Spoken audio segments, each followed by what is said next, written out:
તેમની આત્મીયતા, તેમનું સમર્પણ એટલું જ મહત્વ છે મિત્રો. તાજનો લલકાર જેમના પગમાં મંજે છે એ છે વડીલો. તાજની હિંમત જેમના દિલમાં થપાયેલી છે એ છે વડીલો.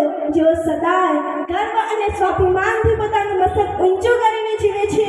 આ સમાજના દરેક ફિલ્ડમાં દીવો પ્રજ્વલિત કરાવે છે એવો ઝળહળતો તાજ છે વડીલો, એવો ઝળહળતો તાજ છે વડીલો.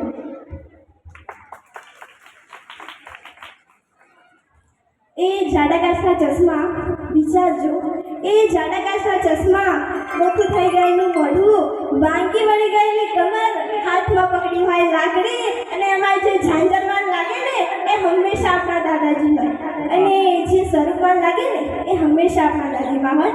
જોઈ લેવું. મમ્મી ભલે મને ના પાડતી હોય, અહીંયા બેઠેલી દરેકે આને થયું છે કે મમ્મી ભલે ને ના પાડતી હોય, પપ્પા ભલે ને ખીજાતા હોય કે આ વસ્તુ ના ખવાય, આનાથી ઘણા બધા નુકસાન થાય છે, પરંતુ દાદીમાના ખોળામાં જઈને એ મોંમાં મૂકી દીધેલી આખી બંટાગોળીની મીઠાશ આગળ આ દુનિયાની બધી જ મીઠાશ ફીકી પડી જાય. સાચી વાત? સાચી વાત?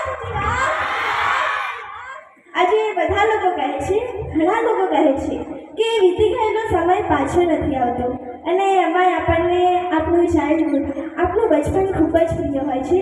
આપણે ઈચ્છતા પણ હોઈએ છીએ કે તે પાછું આવે છે. અને કોણ કહે છે કે તે પાછું નથી આવતું?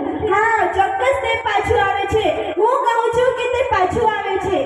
હા, તે પાછું આવે છે. મા બાપ પોતાના સંતાનો મેળવીને પ્રભુતા મેળવે છે, પરંતુ વડીલો પોતાના સંતાનો મેળવીને પોતાનું બચપન પાછું મેળવી લે છે. वो कागज की कश्ती वो बारिश का पानी, वो कागज की कश्ती वो बारिश का पानी. एक વડીલ કહે છે કે દટાયો છું પણ આજ ઇમારતનો પાયો છું, દટાયો છું પણ આજ ઇમારતનો પાયો છું. હું હજુ પૂર્ણ ક્યાં કરાયો છું તો પડતો જ ઓળખાયો છું. હું હજુ પૂર્ણ ક્યાં કરાયો છું તો પડતો જ ઓળખાયો છું. હા, હું બિંદુ છું, બિંદુ સપ્ત સિંધુ સાથે સંકળાયો છું.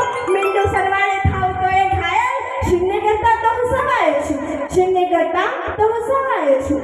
ખરા